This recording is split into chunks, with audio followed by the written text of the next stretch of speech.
नमस्कार दोस्तों, स्वागत है आप सभी का आज के करंट अफेयर्स के इस वीडियो में। दोस्तों, कई लोगों ने मुझसे ये कंप्लेन की थी कि सर आपका वीडियो पहचान में नहीं आता है।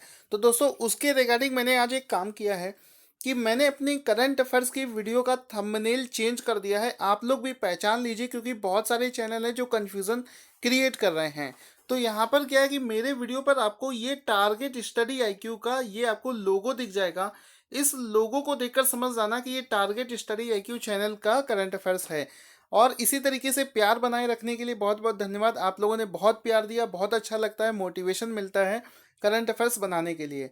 कोशिश करता हूँ अच्छे से अच्छा वीडियो बना पाऊँ, फिर भी कोई कमी रह जाती है तो बता दीजिएगा। Thank you for. अब देखो, आज का सबसे पहला जो क्वेश्चन है वो ये है कि कौन सा देश बाघों की आबादी को दो गुना करने वाला दुनिया का पहला देश बन गया है। यानी कि और कोई देश ऐसा कारनामा नहीं कर पाया है। आपने बड़े दिनों से सुन रहे होंगे भारत में बाघ बचाओ, टाइगर टाइगर बचाओ, टाइगर बचाओ। लेकिन कब कोई भी देश दो गुना नहीं कर पाया। तो पहला देश बना है नेपाल। नेपाल ने बाघों की संख्या को दो गुना कर लिया है। यहाँ पर और भी कुछ जानेंगे बाघों से रिलेटेड। एक्चुअल में एक कार्यक्रम लॉन्च हुआ था जिसका नाम है विश्व वन्य जीव फाउंडेशन के द्वारा जारी हुआ था। T x2 यानी कि टाइगर इंटू टू, यानी कि दो गुने टाइगर का लक्ष्य रखा गया था, जिसको अचीव किया है नेपाल ने। यहाँ पर इसके इसका अनाउंसमेंट हुआ था 2010 में सेंट पीटर्सबर्ग टाइगर शिखर सम्मेलन में। इस कार्यक्रम को का लॉन्चिंग किया गया था। इसका उद्देश्य ये था कि सन 2022 तक विश्व में बाघों की संख्या को दो गुना करना है, जिसका ये पहला स्टेप है। इसी तरीके से भारत में जो प्रोजेक्ट टाइगर की शुरुआत हुई है, बाघ बचाओ अभियान जिसे बोलते हैं, उसका भी इनिशिएशन डे आपसे पूछ सकता है। तो उसकी शुरुआत हुई थी 7 अप्रैल 1973 को। कब हुई थी? 7 अप्रैल 1973 को बाघ बचाओ अभियान यानी कि प्रोजेक्ट टाइगर लॉन्च किया गया था। अब चूंकि यहाँ पर नेपाल की बात हुई है, तो नेपाल के प्रेसिडेंट का नाम इम्पोर्टेंट हो जाता है। विद्या देवी भंडारी वहाँ की प्रेसिडेंट हैं। और प्राइम मिनिस्टर का नाम पूछा जाए तो केपी शर्मा ओली वहाँ के प्राइम मिनिस्टर हैं। इतनी चीज़ें आपको एक क्वेश्चन में मालूम होनी चाहिए। अगला क्वेश्चन है, बलात्कार के मामलों में वृद्धि को देखते हुए हाल ही में किस देश ने वयस्क सामग्री वाली वेबसाइट को प्रतिबंधित कर दिया है?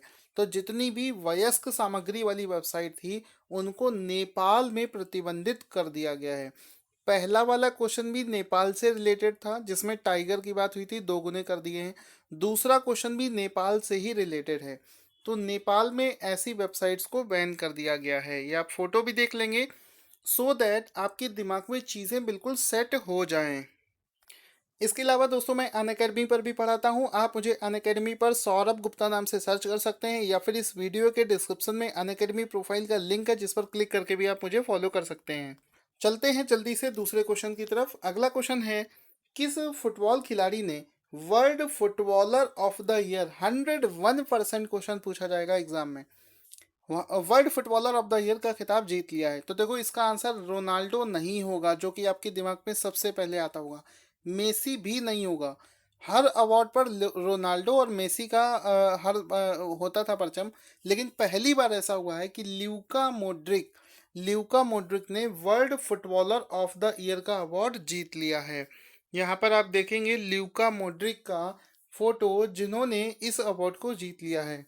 अब चूंकि बात यहाँ पर फीफा वर्ल्ड कप फुटबॉल से हुई है, तो फीफा का मुख्यालय भी अगर पूछा जाए तो ज्यूरिख स्विट्जरलैंड में इसका मुख्यालय है। अध्यक्ष की बात की जाए तो गियानी इन्फेंटिनो उसके अध्यक्ष हो जाएंगे। अभी हाल फिलहाल में तो फीफा वर्ल्ड कप 2018 फिनिश हुआ है, उस पर मैंने एक सेपरेट वीडियो भी बनाया था। फिर भी थोड़ी सी जानकारी जान लेते हैं कि 2018 में जो फीफा वर्ल्ड कप हुआ है, उसको किस देश ने जीता है? आंसर हो जाएगा फ्रांस ने उसको जीत लिया है। ये आयोजित कहाँ पर हुआ था? ये रसिया यानी कि रूस में ऑर्गेनाइज किया गया था। इस बार जो फीफा वर्ल्ड कप हुआ है, वो कौन सा एडिशन था? तो वो 21वां एडिशन था। अगली बार ये फीफा वर्ल्ड कप कहाँ पर होगा? तो आंसर हो जाएगा कतर में होगा सन 2022 में, यानी कि 4 साल बाद। इससे पहले वाला कहाँ पर हुआ था? ब्राज़ील में हुआ था 2014 में। इतनी सारी चीज़ें जब आप लोग पढ़ेंगे तब जाकर आपका पूरा क्वेश्चन होता है। और दोस्तों मॉर्निंग में आंख खुले तुरंत इस वीडियो को देखा करो। 10 मिनट का वीडियो पूरे दिन का निचोड़ आपका निकाल देता है और सब कुछ आपका तैयार हो जाता है। इतना मेरा चैलेंज है, अगर आप मॉर्निंग में ये वीडियो करते हैं तो आपका करंट अफेयर्स का एक सिंगल क्वेश्चन भी गलत नहीं होगा। वर्ल्ड रोज डे 2018 कब मनाया जाता है? तो देखो वर्ल्ड रोज डे जो है इसको 22 सितंबर को मनाया जाता है। यहाँ पर जो रोज लिखा है, इस रोज का मतलब गुलाब नहीं है, ये गुलाब दिवस नहीं है। ये कौन सा रोज है वो समझने की जरूरत है। यहाँ पर देखो 22 सितंबर को मनाया जाता है।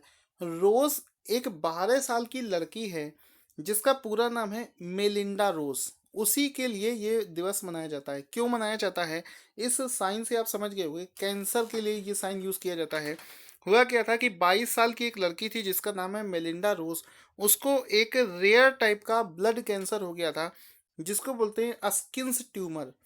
स्किन्स ट्यूमर तो उसको डायग्नोस किया गया था। उनके पास में लाइफ बहुत कम था, जिसको याद करने के लिए उनके उपलक्ष्य में 22 सितंबर को हर साल वर्ल्ड रोज डे सेलिब्रेट किया जाता है। आगे चलते हैं अगले क्वेश्चन की तरफ। ओलंपिक पदक विजेता सुशील कुमार और योगेश्वर दत्त को कोचिंग देने वाले कोच का हाल ही में निधन हो गया है। उनका क्या नाम था? तो इन दोनों को जिन्होंने कोचिंग प्रोवाइड करी थी उनका नाम है यशवीर सिंह। यशवीर सिंह जिन्होंने सुशील कुमार और योगेश्वर दत्त दोनों को कोचिंग दी थी, उनका हाल ही में देहांत हो गया है। आगे देखते हैं अगला प्रश्न। किसने दिल्ली में वायु प्रदूषण नियंत्रित उपकरण जिसका नाम है वायु का उद्घाटन किया है? तो देखो दिल्ली में वायु प्रदूषण नियंत्रण उपकरण जिसका उद्घाटन किया है डॉक्टर हर्षवर्धन ने। ठीक है, तो यहाँ पर ये जो टर्म यूज हुआ है वायु, इसका फुल फॉर्म क्या होता है ये पूछ सकता है। तो इसका देखो फुल फॉर्म समझ लेते हैं। ये देखो यहाँ पर डॉक्टर हर्षवर्धन जिन्होंने इसका उद्घाटन किया है। वायु का फुल फॉर्म है विंड ऑग्यूमेंटेशन प्यूरिफाइंग यूनिट, ये इसका फुल फॉर्म है। फिर से समझ लेना, विंड ऑग्यूमेंटेशन प्यूरिफाइंग यूनिट, ये इसका फुल फॉर्म है। यह डिवाइस जो है ये 500 वर्ग मीटर क्षेत्र में हवा को शुद्ध कर सकता है। ठीक है, इसके अलावा दिल्ली में 15 अक्टूबर तक 54 और ऐसी डिवाइस लगाई जाएंगी। अब चूंकि ये मामला रिलेटेड है तो CSIR NEERI के निदेशक का नाम भी इसी से जुड़ा हुआ है। तो उसके निदेशक का नाम है डॉक्टर रक्ष कुमार। और जो भारत के प्रधानमंत्री मोदी जी हैं वो वैज्ञानिक और औद्योगिक अनुसंधान परिषद के अध्यक्ष हैं। अगला प्रश्न है, व्हाट्सएप तो आप सभी लोग यूज़ करते होंगे। अब एक नया यहाँ पर एक न्यूज़ आया है जिसमें व्हाट्सएप से रिलेटेड अगर किसी गवर्नमेंट को, इंडियन गवर्नमेंट को शिकायत है या किसी भी इंस्टीट्यूशन को उससे शिकायत है तो अब उसकी शिकायत दर्ज करी जा सकती। कैसे की जा सकती वो समझते हैं। मैसेजिंग ऐप व्हाट्सएप ने भारत के लिए निम्नलिखित में से किसे शिकायत निपटान अधिकारी के तौर पर नियुक्त किया है? तो यहाँ पर देखो एक लेडी है जिनका नाम है कोमल लहरी। कोमल लहरी को व्हाट्सएप में जो भी शिकायत दर्ज करने वाली करना होगा उसके लिए यहाँ पर अपॉइंट की गई हैं। कोमल लहरी का आप ये फोटो देख सकते हैं जिनको व्हाट्सएप की तरफ से इंडिया के लिए अपॉइंट किया गया है। अगला क्वेश्चन है, कौन भारतीय खिलाड़ी दूसरे सर्वाधिक अंतर्राष्ट्रीय मैच खेलने वाले भारतीय खिलाड़ी बन गए हैं? तो अभी हाल ही में महेंद्र सिंह धोनी जो हैं उन्होंने राहुल द्रविड़ को पछाड़कर इंडिया में दूसरे सर्वाधिक अंतर्राष्ट्रीय मैच खेलने वाले खिलाड़ी बन गए हैं। राहुल द्रविड़ ने 504 मैच खेले हैं और ये कारनामा हुआ है 2018 का जो एशिया कप में पाकिस्तान के खिलाफ मैच खेला गया था। उस मैच को खेलने के बाद में उन्होंने राहुल द्रविड़ को सबसे ज़्यादा मैच खेलने के उसमें हरा दिया है और वो दूसरे सबसे ज़्यादा अंतर्राष्ट्रीय मैच खेलने वाले खिलाड़ी बन गए हैं। अगला प्रश्न है, विश्व बैंक की रिपोर्ट के मुताबिक केरल राज्य के पुनर्निर्माण के लिए कितने करोड़ रुपए की आवश्यकता होगी? केरल में अभी बाढ़ आई थी, आपको भी पता है, जिसके लिए गवर्नमेंट ऑफ इंडिया ने भी पैसा दिया था। तो वहाँ पर ये बताना है कि विश्व बैंक ने उसका आकलन कितना किया है। तो विश्व बैंक के अनुसार 25,050 करोड़ रुपए लगेगा केरल को पूरा फिर से पुनर्निर्मित करने के लिए। तो ये रिपोर्ट में सारी चीज़ें आई हैं। ये रिपोर्ट कैसे बनी है कि जो विश्व बैंक के और एशियाई बैंक की जो टीमें थी, उन्होंने केरल के बाढ़ग्रस्त इलाके में एक एक जगह का मुआयना किया और करने के बाद में पूरा इवैल्यूएशन करके ये डाटा उन्होंने पेश किया है। वर्ल्ड बैंक का मुख्यालय बात करी जाए तो विश्व बैंक का मुख्यालय होता है वाशिंगटन डीसी में। अगला प्रश्न है, हाल ही में किस शहर में माई सुरक्षा ऐप को लॉन्च किया गया है?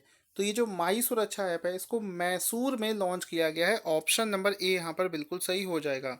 अब एक चीज़ समझना कि जो मैसूर की पुलिस है, उन्होंने ऑटो और कैब यात्रियों को सुरक्षा के लिए, किसके लिए?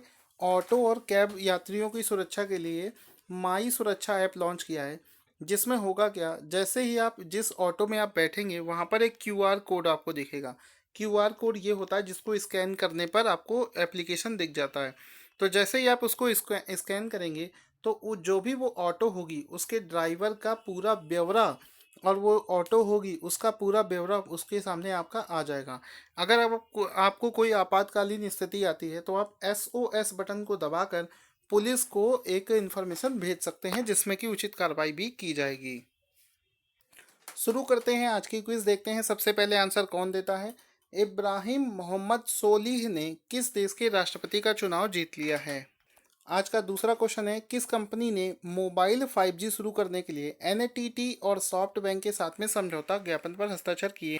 आज का तीसरा क्वेश्चन है, प्रधानमंत्री मोदी ने किस राज्य में दुनिया की सबसे बड़ी स्वास्थ्य सेवा योजना की शुरुआत करी है? तो दोस्तों प्यार बनाए रखिए, इसी तरीके से जल्दी से आंसर दीजिए। जितना आप पार्टिसिपेट करते हैं उतना ही अच्छा लगता है। और जो नया थंबनेल मैंने बताया था उस बेसिस पर आप मेरी वीडियोस को पहचानेंगे।